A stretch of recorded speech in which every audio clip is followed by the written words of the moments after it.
O que tem de filho do diabo mercenário atrás de púlpito hoje engravatado, de Bíblia na mão pregando, falando Jesus, Jesus. O que tem hoje é impressionante. Parece que Pedro estava assistindo uma televisão. Impressionante. Inigualável essa revelação. Amém. Segundo Reis, capítulo 17, diz: no 12º ano de Acás, rei de Judá, Oxea ben Elá, Oséias, filho de Elá, começou a reinar sobre Israel e reinou 9 anos em Samaria. Ele praticou o que Yahvé, o Senhor, reprova, mas não como os reis de Israel que o procederam. Seu-Manassé, rei da Síria, o atacou, por isso Oséias sujeitou-se a ele, tornando-se seu vassalo, ele pagando impostos. Entretanto, o rei da Assíria descobriu que Oséias o traía. É que este havia mandado mensageiros a Assur, rei do Egito, e não pagava mais os tributos anualmente ao rei da Assíria, como fazia antes. Então, este o deteve e o colocou em correntes em uma prisão. Em seguida, o rei da Síria invadiu toda a nação, atacou Samaria e sitiou por 3 anos. No 9º ano de Oséias, o rei da Assíria tomou completamente Samaria e levou Israel cativo para a Síria. Ele os estabeleceu em Ala e junto a Abor, rio de Gozã, e nas cidades dos Medos. E isso ocorreu porque os israelitas tinham pecado contra Jeová, seu Deus, que os fizera subir da terra do Egito, libertando-os da opressão de Faraó, rei do Egito, e porque haviam adorado outros deuses. E seguiram as tradições e costumes das nações que o Senhor tinha expulsado da presença dos filhos de Israel, e outras práticas pagãs que os próprios reis de Israel introduziram. Os israelitas também agiram de forma pecaminosa, em secreto, contra Jeová, o seu Deus, em todas as suas cidades, desde as torres das sentinelas até as cidades fortificadas, eles construíram altares idólatras. Ergueram colunas sagradas e postes para adoração em todo o monte alto e debaixo de toda árvore frondosa. Sacrificaram em todos os lugares altos, imitando as nações que o Senhor havia expulsado de diante deles, e cometeram ações más, provocando sobremodo a ira de Yahvé. Prestaram culto e adoração aos ídolos, embora Jeová expressamente lhes houvesse dito: vós não procedereis desse modo. Mas o Senhor advertiu Israel e Judá por meio da pregação de todos os profetas e videntes, ordenando: convertei-vos dos maus caminhos e guardai os meus mandamentos e os meus estatutos, conforme toda a Torá, a lei que ordenei a vossos antepassados e que vos enviei por meio da vida e do ministério dos meus servos, os profetas. Porém, eles não deram ouvidos, ao contrário, agiram com a mesma sórdida teimosia de seus antepassados, que não depositaram toda a confiança no Senhor, seu Deus. Amém, irmão? Podeis sentar. Livro de Reis. Muita história do povo de Israel, crônicas, histórias fantásticas, que os antigos receberam ordem de Deus de escrever, porque ia servir para gerações futuras, primeiramente deles mesmos e depois de cada um de nós. Todos aqueles que Deus chamasse ao seu concerto. Enfim, hoje nós vemos o quanto nos é útil as lições de Moisés, Josué, enfim, todos os profetas. As lições são tão poderosas que nós podemos imaginar que sem elas nós não sobreviveríamos. Só o Novo Testamento, eu acredito que realmente não seria o suficiente para uma fé inabalável. Talvez nós ficássemos chocados de nos vermos tentando fazer o bem num período neotestamentário e sermos contraditados, perseguidos e mortos pelos mesmos que se dizem pertencer ao Deus da Bíblia. Talvez ficássemos confusos, mas com as lições de Isaías, morto no meio dos seus, com as lições de Ezequiel, com as lições de Moisés, nós acabamos encontrando forças para entender que é assim, que isso faz parte desse cenário tão incrível. E logo no verso 1 diz que, 12º ano de Acás, rei de Judá, Oséias, filho de Elá, começou a reinar sobre Israel, reinou 9 anos em Samaria. Ele praticou o que Yahvé, o Senhor, reprova, mas não como os reis de Israel que o precederam. Ou seja, para quem está escrevendo, houve um rei que era mau, mas ele não chegou a ser tão mau quanto os que existiram antes dele. E quem sabe muitas vezes não é assim. Nós esquecemos que o prumo é de Deus, né? O prumo é de Jeová. Não somos nós que cuidamos desse prumo. Não somos nós que podemos dizer o que é mais ou menos, o que é bom ou ruim, o que é certo e o errado. Nós não estamos aqui para ditar regras, nós estamos aqui para seguir regras. E só existe um caminho para o ser humano, um caminho de regras. Aquele que cria suas próprias ideologias, suas próprias concepções, certamente vai dar no inferno, porque há caminhos que ao homem parece bom, mas o final é caminho de morte. Porém, quem segue a ideologia, o caminho de Cristo, mesmo que esse caminho pareça ruim, seja arena, seja tigre, leão, seja o que for, no final desfrutamos da vontade de Deus, que é boa, perfeita e agradável, né? Então, quem quiser salvar a sua vida, vai perder, mas quem perder por amor do Evangelho, Jesus disse, esse vai encontrar a sua vida, esse vai salvar, esse vai achar. Isso é algo muito tremendo. Então aqui diz que o homem fez o que era mal, mas ele não procedeu tão mal quanto os que foram antes dele. E talvez ele dissesse, não, eu não sou tão mal quanto os meus antepassados.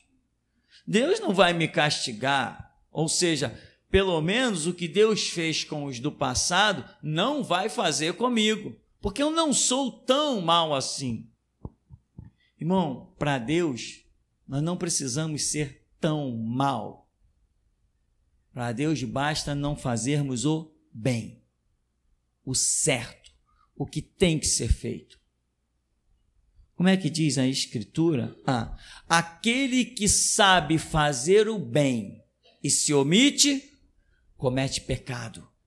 E o conceito de pecado é um conceito de reprovação perante os olhos de Deus. Quem está em pecado é lançado no inferno.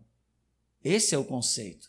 Então, se alguém sabe o caminho do bem, não pode dizer, não, eu pelo menos não estou fazendo mal. Não, você é obrigado a fazer o bem. Você é obrigado a fazer o que é certo. Você foi posto na terra e você não tem escolha. Você é obrigado a fazer o certo, se quiser contemplar a vida que está para ser revelada. Se você não fizer o que é certo, você tem livre arbítrio, né?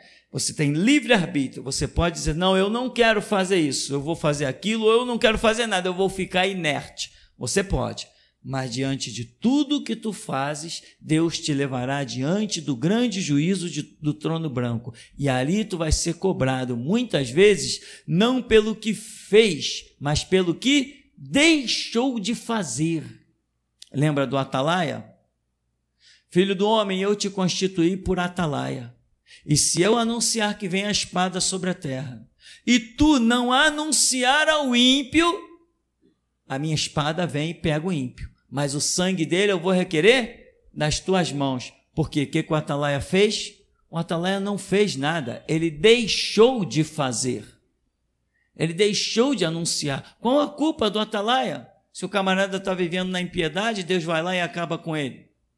Deus está cobrando do atalaia pelo fato não de ele ter feito alguma coisa errada, mas por ele ter deixado de fazer aquilo que aos olhos de Deus é o certo.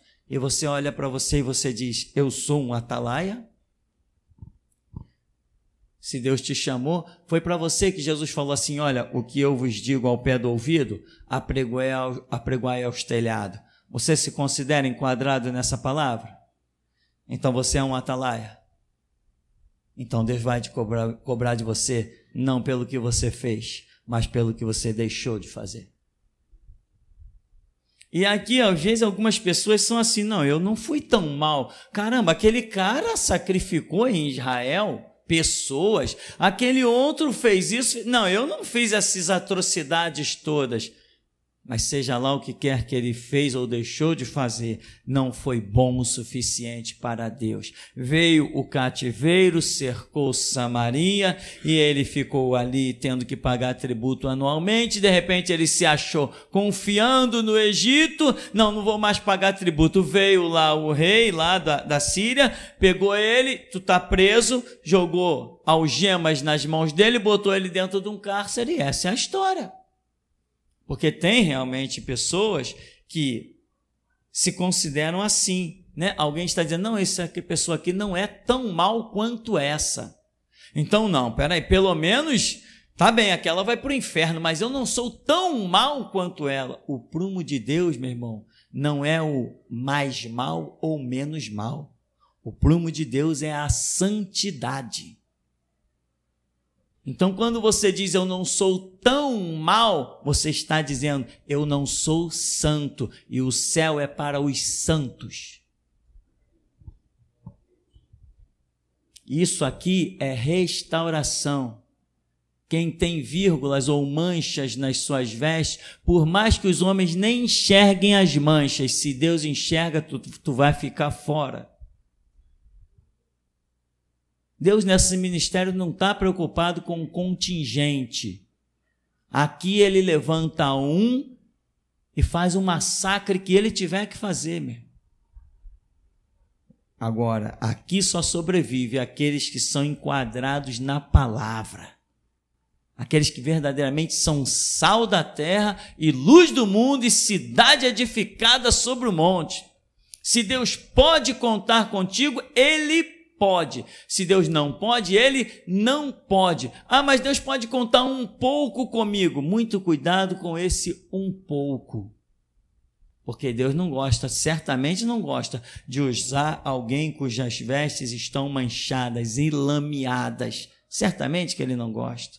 Porque diz lá na Escritura, quando Paulo escreve, diz, Coríntios, assim diz o Senhor, sede santos, porque eu, o Senhor, sou santo. Santo não tem mancha, não tem vírgulas. Irmão, e para de ilusão. Pode parar de ilusão. Né? Esses dias eu conversava com uma irmã da África e eu dizia assim, não pensem em vocês. Não fiquem por aí, não pensem uns nos outros. Pensem na África que Deus colocou na mão de vocês. Sabe, irmão? Isso é esse ministério.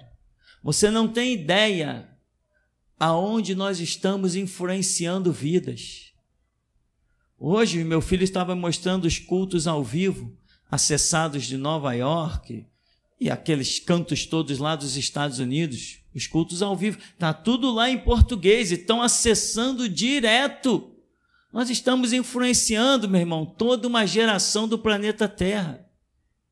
Nós, eu e vocês, nós, juntos, estamos fazendo isso. A minha voz vai, mas as tuas orações estão indo também.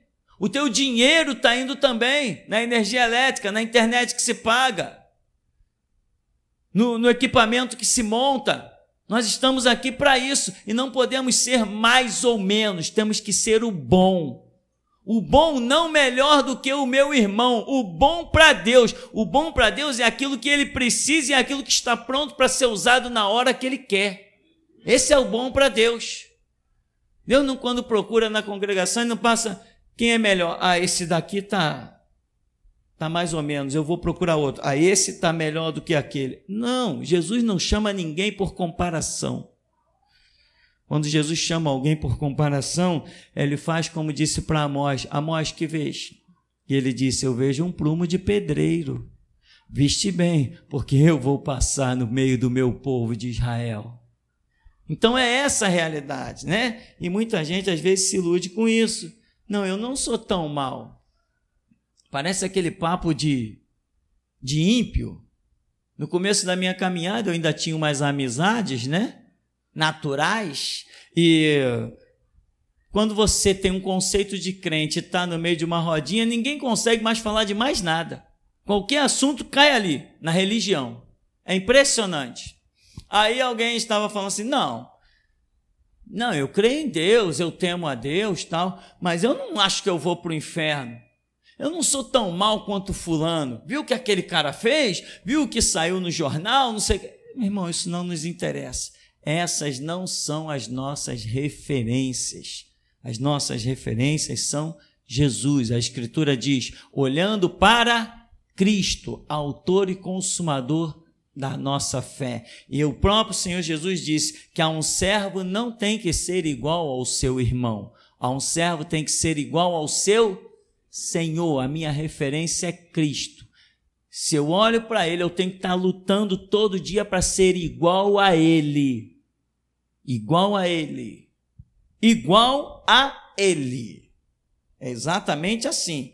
Ele é o nosso alvo. Se você jogar o seu alvo para um ser humano comum, se você jogar o seu alvo para o seu irmão, se você jogar o seu alvo para outros lugares, você nunca vai atingir aquilo que realmente está proposto para você. Veja aqui no verso 7,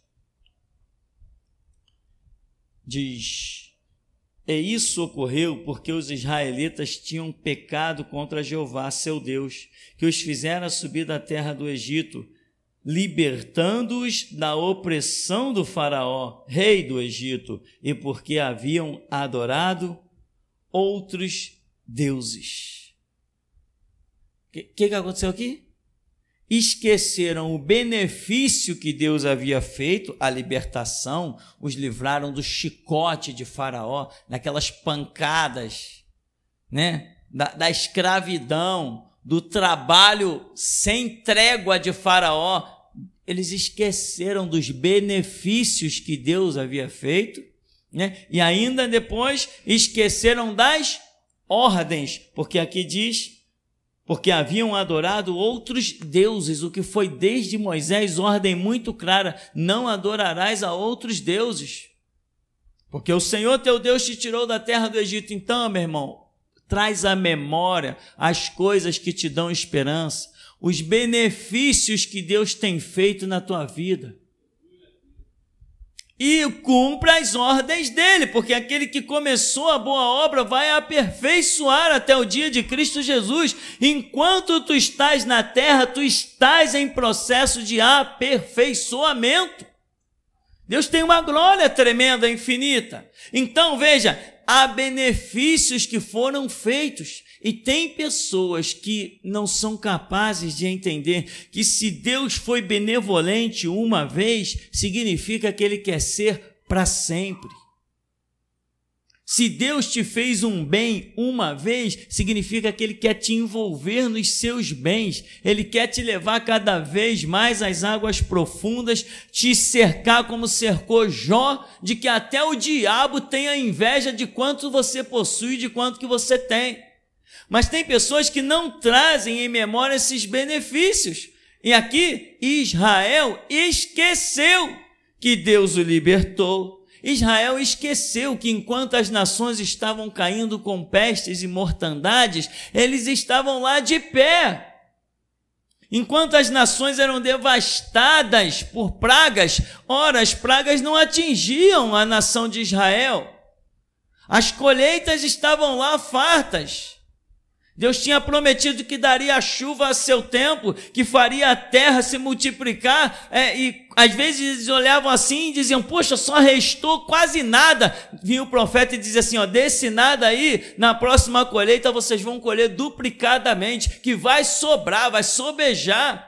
Muito benefício, muito benefício. E tem gente que é capaz de hoje sentar à mesa e comer um pão dado por Deus e amanhã se esquecer desse pão e dizer, eu quero carne. O Deus que dá o pão, dá também a carne. O Deus que dá a água, dá qualquer coisa que Ele queira dar, porque nada é impossível para Deus. Mas a nação de Israel é uma nação que vive debaixo do chicote, como debaixo do chicote dos problemas está até hoje. E até o fim vão ter que encarar uma guerra, porque não souberam trazer em memória, ter em conta os benefícios que Deus fez. Benefícios que Deus fez. Irmão, vê se você entende isso, deixa eu te contar a minha experiência. Certa vez eu estava numa situação terrível. Terrível. Sabe aquelas coisas que você não sabe o que vai comer amanhã? Sabe que você não sabe o que será no amanhã, senão que você tem uma palavra. Deus proverá, mas você não está vendo nada. Muitas vezes eu olhei para o amanhã e não vi nada, mas eu olhei para o ontem. E disse, não, se Ele foi beneficente comigo ontem, o futuro Ele será também. Muitas vezes o que me sustentou para que eu não entrasse, não ultrapassasse a linha do desespero, foi saber que se ontem Ele fez por mim, amanhã Ele também fará. Benefícios. Deus tem feito alguma coisa por você? Alguma coisa. Deus te deu um copo d'água no caminho. Deus te deu um ar para respirar. Deus te deixou irromper da madre quando muitos disseram não vai ser possível. Deus fez qualquer coisa por você. Não esquece isso que Ele fez. Qualquer coisa. Te botou um sapato nos pés, te botou uma meia, te aparou as unhas. Qualquer coisa que Ele fez, não esquece que muito mais Ele quer fazer. Mantém firme essa tua estrutura psicológica, essa alma, esse espírito, mantém firme, irmão. No verso 8 ele diz assim, seguiram as tradições e costumes das nações que o Senhor tinha expulsado na presença dos filhos de Israel, e outras práticas pagãs que os próprios reis de Israel introduziram. Sabe o que se alguém aí tiver a versão revista e atualizada da Sociedade Bíblica do Brasil, esse verso 8 é impressionante quando diz, seguiram as tradições e costumes das nações, diz, seguiram os estatutos das nações. O que são os estatutos das nações? São as suas constituições.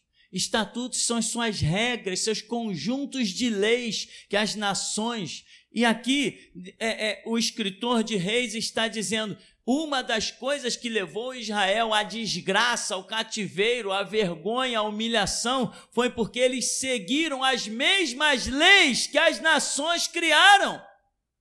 Eles seguiram as constituições. Eles seguiram os estatutos das nações. É por isso, meu irmão, que eu sou o único pastor no mundo hoje que está de pé, porque eu não sigo Constituição. Eu sou o único pastor no mundo que teve coragem de deixar Jesus pregar uma placa dessa. Bíblia sim, Constituição não. Sou o único! Jesus entrou em muitas igrejas com essa placa na mão e disseram para ele, aqui não, aqui nós não queremos isso. Eu disse, não, Jesus, é aqui, põe aqui. Israel caiu por isso, porque seguiu os estatutos das nações. E seguiu mesmo os estatutos das nações. Eles se espelharam no lixo do Congresso Nacional das Nações. Eles se espelharam no Senado das Nações. Foi por isso que eles já vinham se espelhando e disseram, queremos um rei. Nós não queremos rei. Nós queremos o Rei dos Reis, o Senhor dos Senhores, o Todo-Poderoso. Nós queremos é Deus. E se algum homem se sentir ofendido no Brasil ou no mundo, vem cá me matar. Porque aqui é assim. Constituição é coisa para a gente cuspir. Só reconheço um estatuto para a nossa vida e para os nossos passos: a Bíblia. Israel fracassou por isso, meu irmão.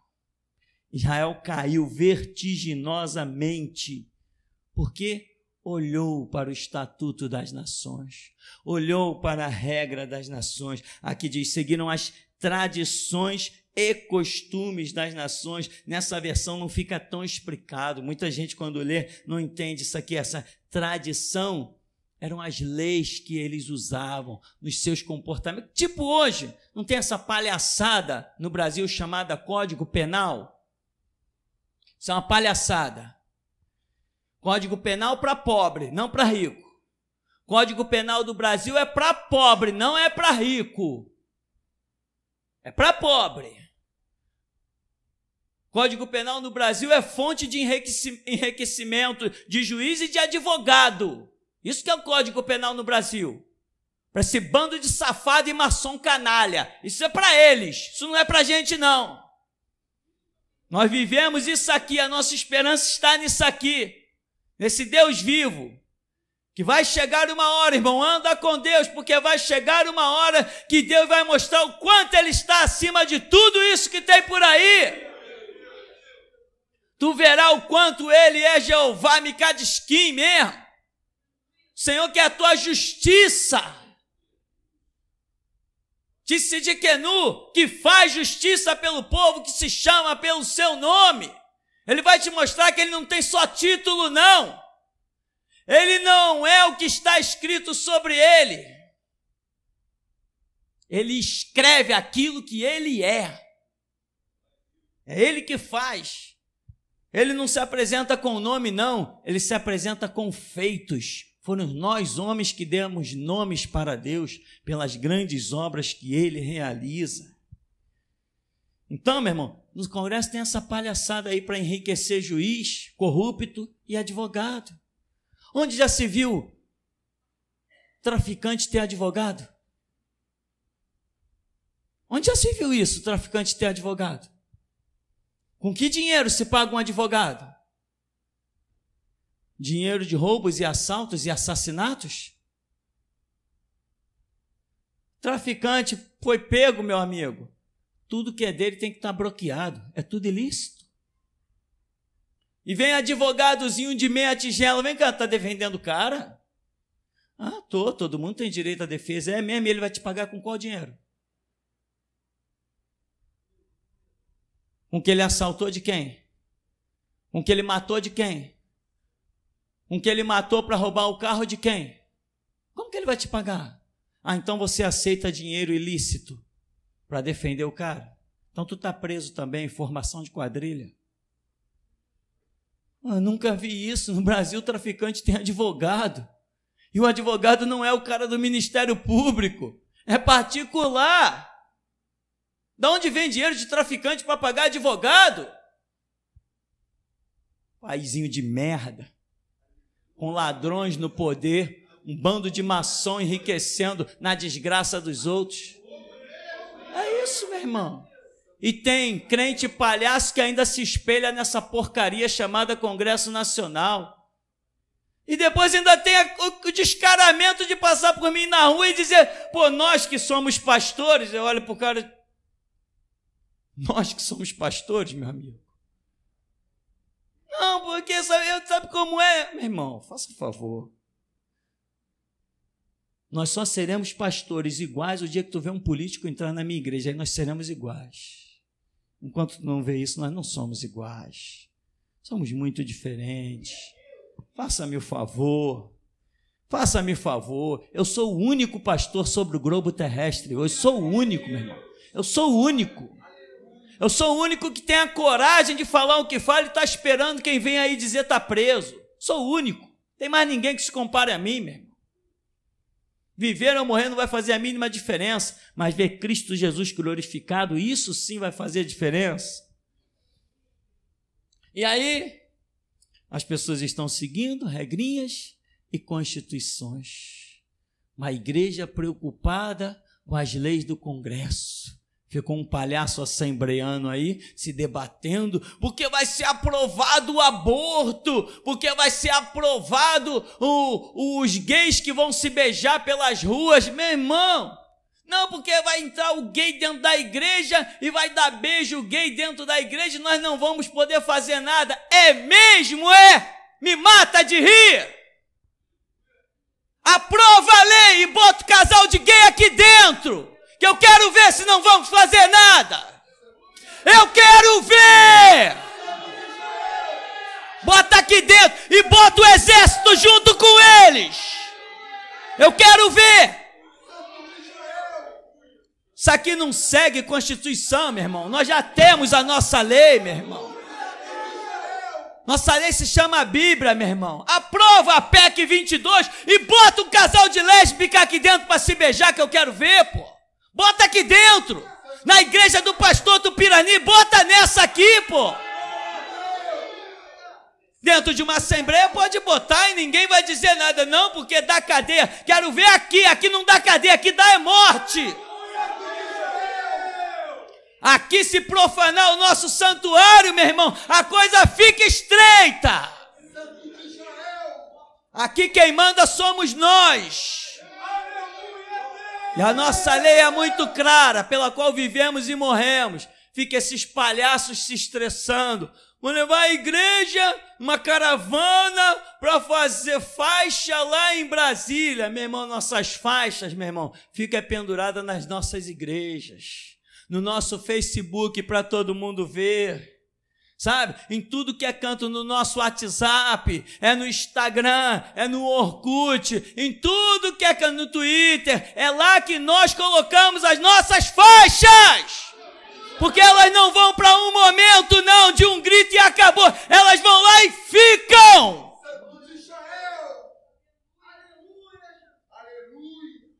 Mas Israel caiu e fracassou. Por quê? Porque olhou para as nações e começou a viver aquelas porcarias, né? Aquelas besteiras, aquelas asneiras. Agora, um monte de político do Brasil foi preso por corrupção, lavagem de dinheiro, formação de quadrilha, roubos imensos. E apareceram os advogados desgraçados, corruptos, filhos do diabo, ladrões, para defender os políticos. E ninguém disse assim, tu vai defender o cara de graça? Não, doutor, de graça não, eu sou advogado. Não, mas o cara não tem dinheiro, o dinheiro dele é sujo, tu quer?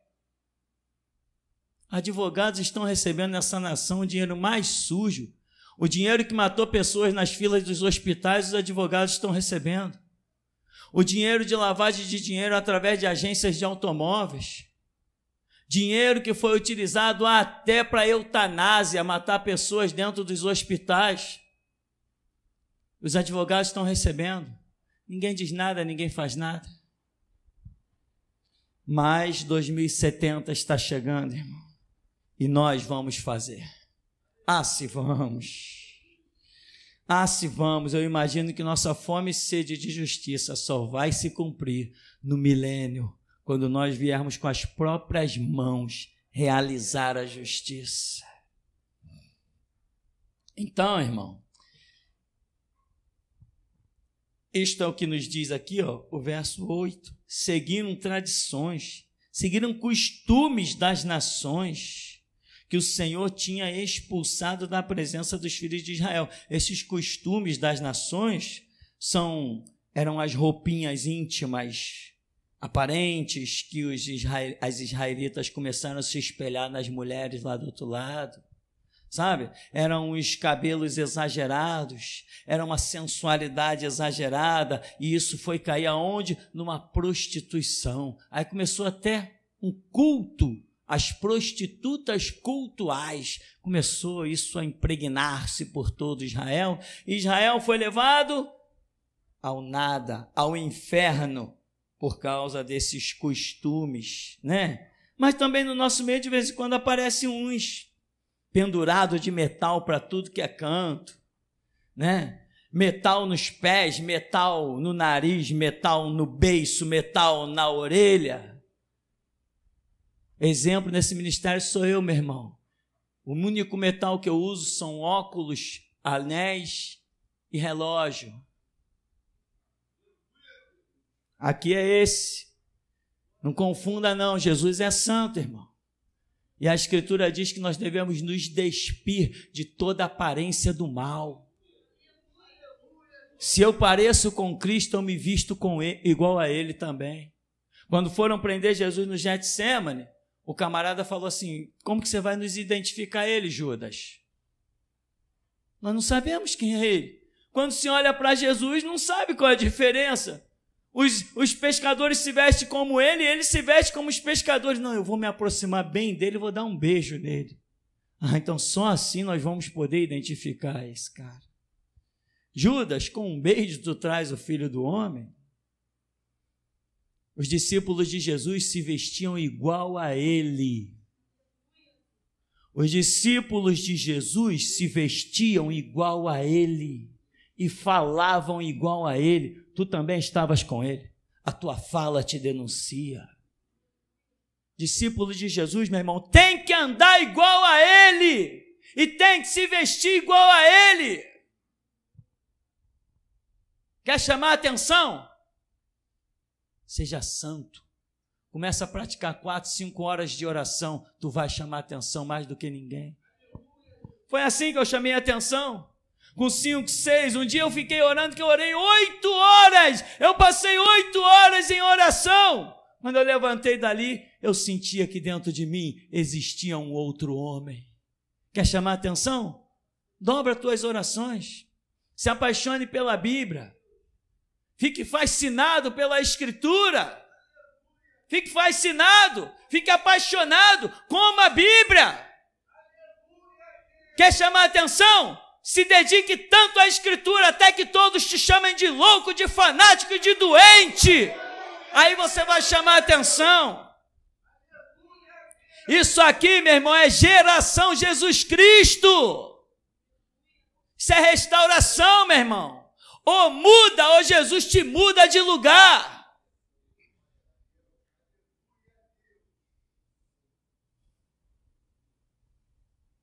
Os israelitas também agiram de forma pecaminosa, em secreto, no verso 9, contra Jeová, o seu Deus, em todas as suas cidades, desde as torres de sentinela até as fortificadas construções, altares idólatras, etc. Eles agiram em secreto. Ora, o escritor aqui sabe muito bem que ninguém consegue fazer nada secretamente para com Deus. Ninguém consegue. Mas por que ele escreve que os israelitas agiram em secreto? A outra versão diz, eles agiram em oculto. Por quê? Porque essa foi a intenção deles. Eles achavam que poderiam fazer alguma coisa escondida de Deus. Não, meu irmão, nós só conseguimos esconder coisas dos homens. De Deus ninguém esconde nada.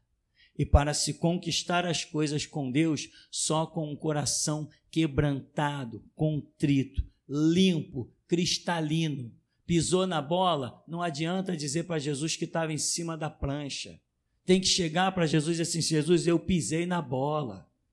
Vacilou, tem que chegar para Jesus e assumir. Jesus, eu vacilei. Não teve caráter, tem que chegar. Jesus, eu não tive caráter. Tem misericórdia da minha alma. Porque aquele que confessa e deixa, alcança a misericórdia. Mas aquele que muitas vezes é quebrantado e endurece a sua cerviz, será abatido sem que haja recuperação. É isso que diz a Escritura. Então, muita gente pensa que consegue fazer coisa oculta. Não, o pastor não sabe, a igreja não sabe. Por acaso é ao pastor que você vai ter que prestar contas? Por acaso é à igreja que você vai ter que prestar contas? Você pode até iludir-se com o pastor e o pastor te dá um belo cargo. Vem cá, irmão, você que é um santão, vem cá, vem cantar na frente. Vem aqui, vem orar, tal. E quando tu está aqui na frente, é exatamente aquela hora que o Espírito de Deus deu ordem aos anjos para te atravessar com a espada. Exatamente naquela hora. Como tantos que nós já vimos ir à frente da igreja, e quando chega à frente da igreja, o anjo vem e lhe arranca a cabeça. Por quê? Porque tem coisas ocultas aos meus olhos, mas jamais aos olhos daquele com quem nós temos que tratar. É com ele, irmão, que temos que tratar. E tem gente até que diz assim, tá vendo? O pastor não sabe de nada. O pastor me chamou até a frente, meu pecado está escondido. Ou então, não, a minha conduta não tem nada a ver, senão o pastor nem me chamaria à frente.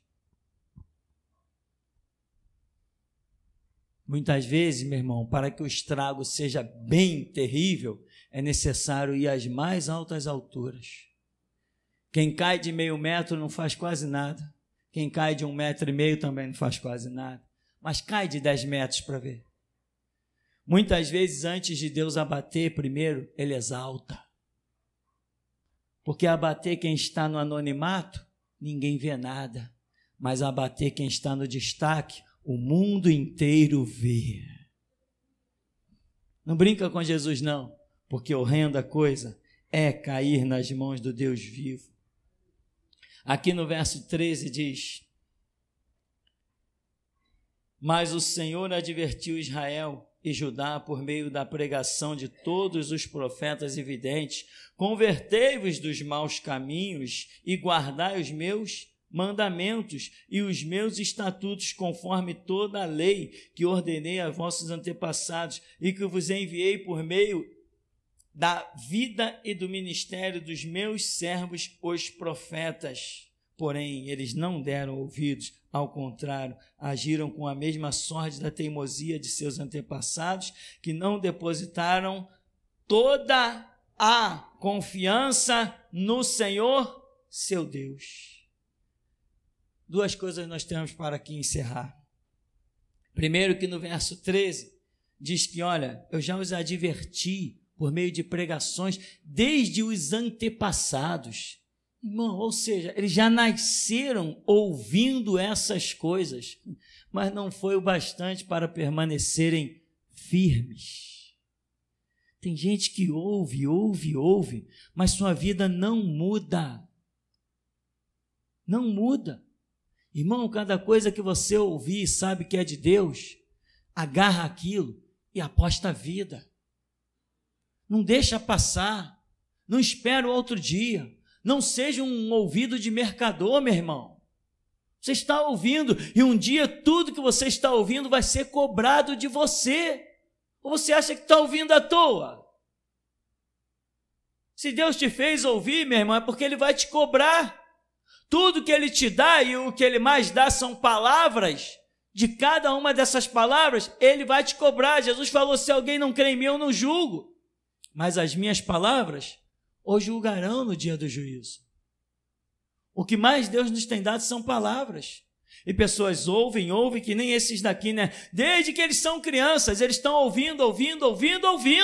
Não adianta nada. Chegou agora que já são velhos, vai todo mundo escravo para o cativeiro.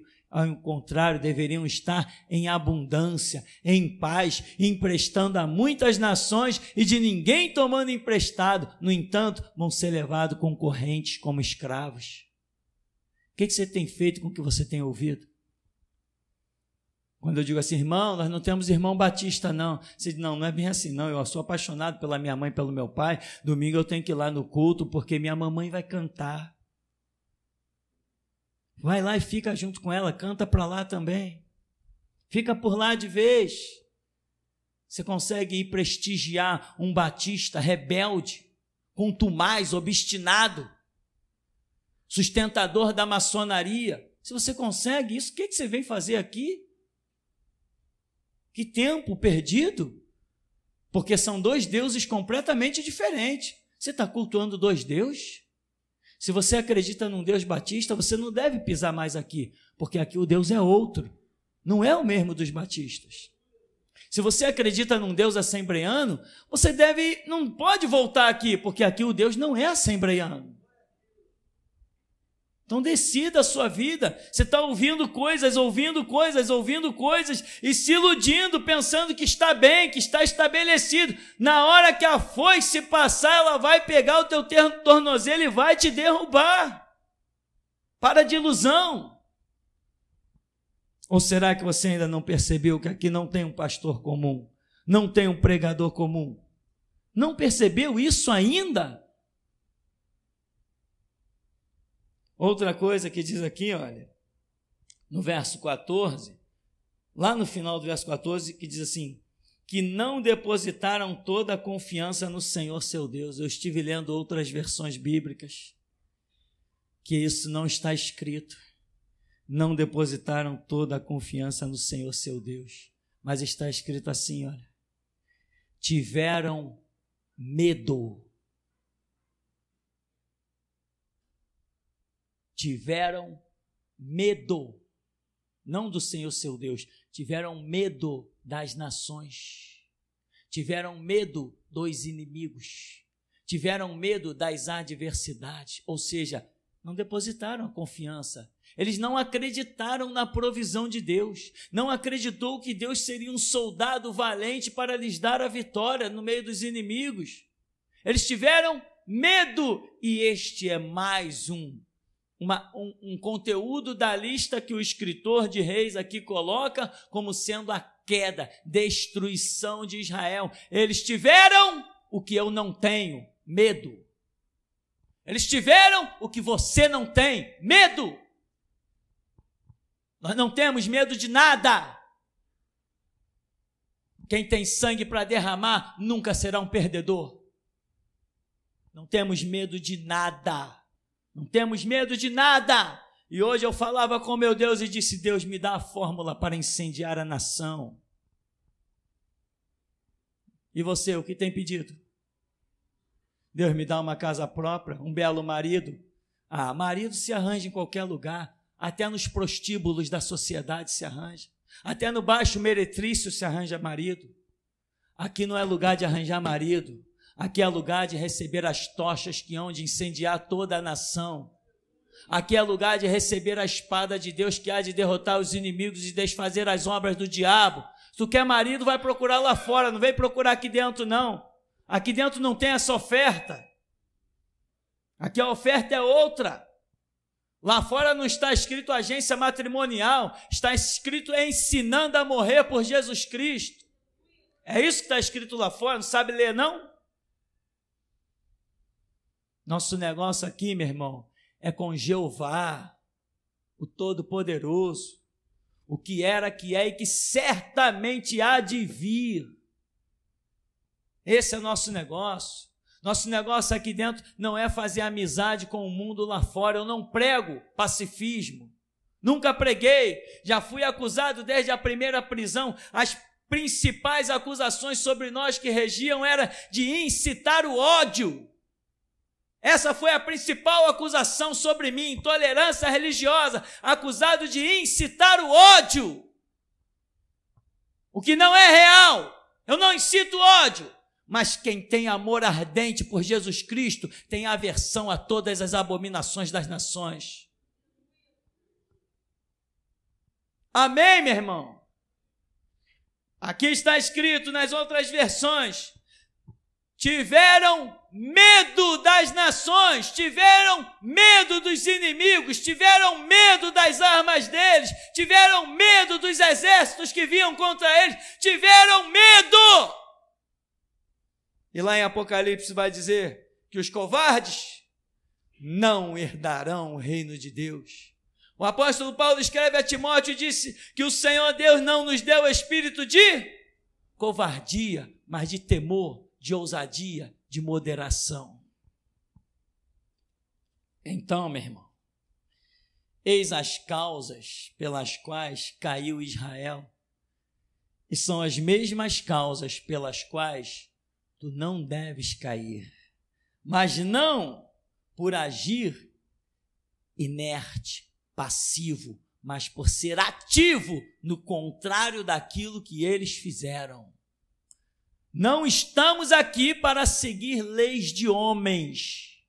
Isso já penetrou no teu sangue? Isso faz parte do ar que tu respira? Teus pais já te odeiam? Tua família já te abomina?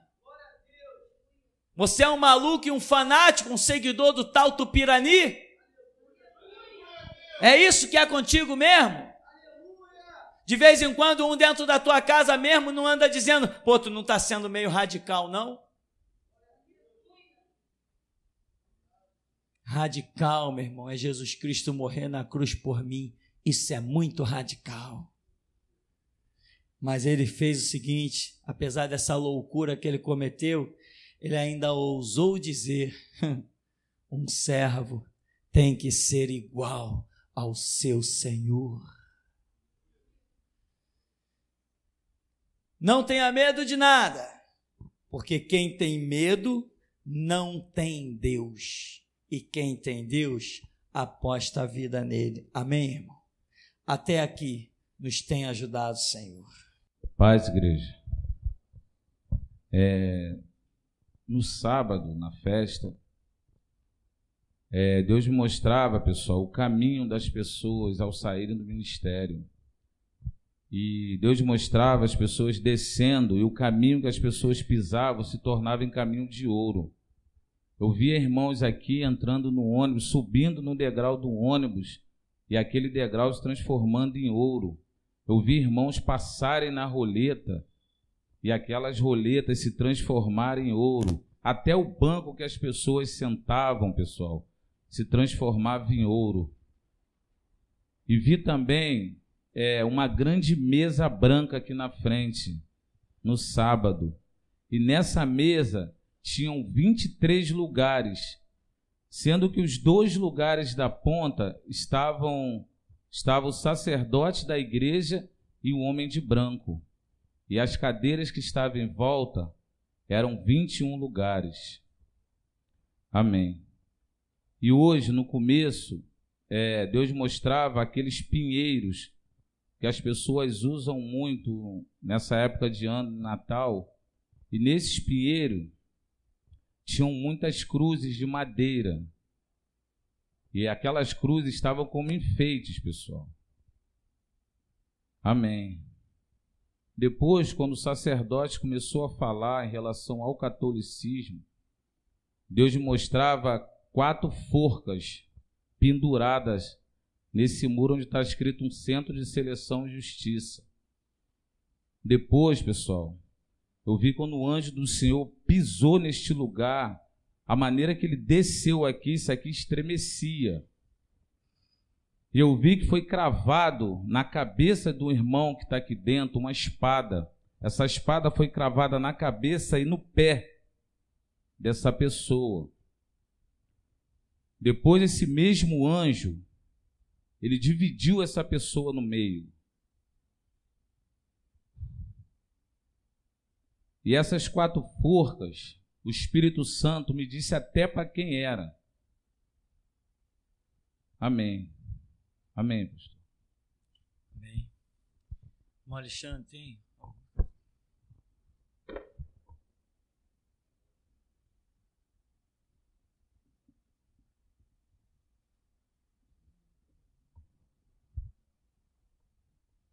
Amém. A paz para a igreja.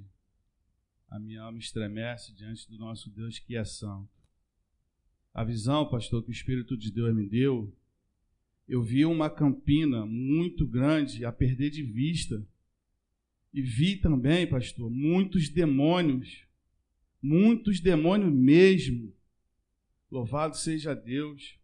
E o Espírito Santo de Deus me mostrava, pastor, muitos irmãos com a armadura, a igreja armada. E o Espírito de Deus me fez ver alguns irmãos parados. Eu dava a mão, levanta, irmão, vamos continuar. O irmão não queria levantar. Vamos, irmão, levanta. Está chegando, está perto, levanta, irmão. O irmão falava, eu parei aqui. E quando ele parou, ele falou que parou aqui, eu disse para ele: até aqui, a minha parte contigo eu já fiz, agora eu seguirei em frente. Eu já não tenho mais parte com você. E segui em frente. E o Espírito de Deus também me fez entender que quando aquela pessoa parou ali no caminho, os demônios vinham em cima dele como fossem enxames de abelha. E ele parecia que devorava aquela pessoa. E o Espírito de Deus também, pastor, me mostrava muitas pessoas amarradas. Nessa mesma campina, os demônios amarraram essas pessoas com título de cristão. E o Espírito de Deus me falava: eles não querem a verdade, e eu permiti a eles a operação do engano. E o Espírito de Deus me mostrava muitas placas, e essas pessoas debaixo das placas, amarradas com seus títulos. E ali estava uma placa com o nome de cantores, placas com o nome de igrejas. Louvado seja o nome do Deus vivo, que a minha alma estremece diante desse Deus que é vivo e é poderoso. E o Espírito de Deus me falava: pastor, segui à frente, segue em frente. Ele me deu a entender que essa campina é a nossa vida espiritual. Não tem como nós parar de lutarmos. Aquele que para de lutar fica pelo caminho e é devorado pelos demônios. Até aqui, pastor. Meu irmão,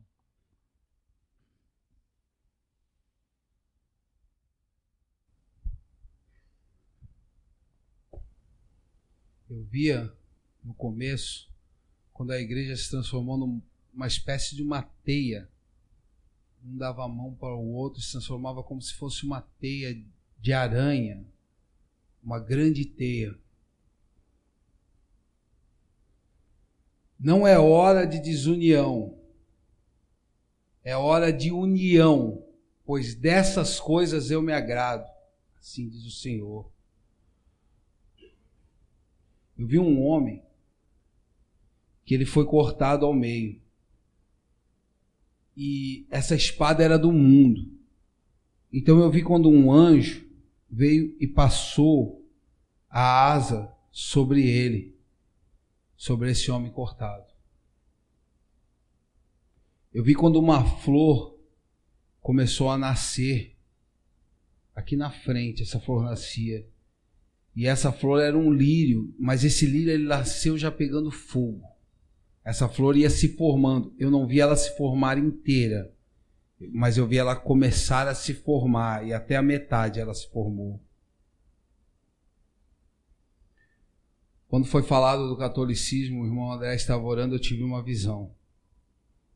Eu fui levado em espírito a um lugar onde parecia uma grande caverna. E esse lugar ele era repleto de ouro nas suas paredes, moedas de ouro para tudo quanto é lado desse lugar.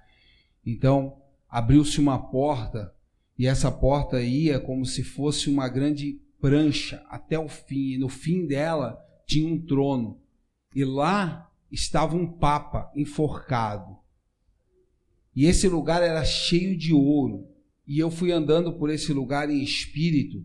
Então esse lugar parecia como se fosse um organismo humano.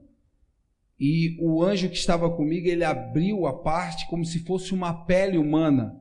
Ele abriu e eu vi sangue por baixo, como cortando uma pele humana. Então ele me tirou daquele lugar e eu entrei dentro de templos católicos. Em cada templo católico havia um demônio. Em todos eles que eu entrava e via grandes demônios. Eu vi crianças como se fossem amarradas pela cintura pedindo socorro. Eu vi padres totalmente possessos. Então eu fui levado até o Vaticano, e chegando ao Vaticano, um grande demônio negro escondeu, ou queria esconder, o Vaticano. Ele cobria o Vaticano, esse grande demônio. Então um anjo me levou novamente para aquela sala de ouro. E ao chegar naquela sala, onde as paredes e tudo eram moedas de ouro, ali começou aquele organismo a se abrir, e o sangue começou a cobrir as moedas de ouro, e as moedas de ouro já não existiam mais, e aquilo virou tudo sangue, por completo, sangue em tudo quanto é lugar. Então eu vi um crucifixo virado de cabeça para baixo e nele estava um demônio pregado. E esse ouro começou a se sumir e virou tudo em sangue. E eu vi uma grande águia entrando nesse lugar e ela pisava no sangue daquele lugar. E esse sangue não é sangue de mártires. Isso foi falado na visão, não é sangue de mártires. E ela pisou nesse sangue e um grande demônio tentou vir contra ela, mas não teve forças. E assim diz o Senhor: eu trarei a juízo todos aqueles que brincaram com meu nome, todos aqueles que zombaram de mim, levantando uma palavra como se fosse a minha, mas eu nunca estive com eles, e nesta hora eu te levantei, Elias. Faze a guerra, provoca a guerra, pois eu sou contigo em cada passo, em cada mover, em cada agir. Aleluia. Quando o Senhor Mestre falou do Atalaia, eu vi 2 lápides. E logo após foi me revelado que essas 2 lápides é de um casal que está aqui dentro. Quando eu estava aqui tocando gaita, no último louvor, eu estava aqui e quando eu abri os meus olhos, eu vi cavalos entrando nesse lugar. Cavalos de guerra como eu nunca tinha visto antes. E os cavalos entravam sem ninguém estar montado em cima. Foi um espiritual tão forte. Eu nunca tive uma visão tão forte na minha vida. Eu vi cavalos vindo voando por aquela porta e eles fecharam esse lugar todinho. Vários e vários cavalos de guerra.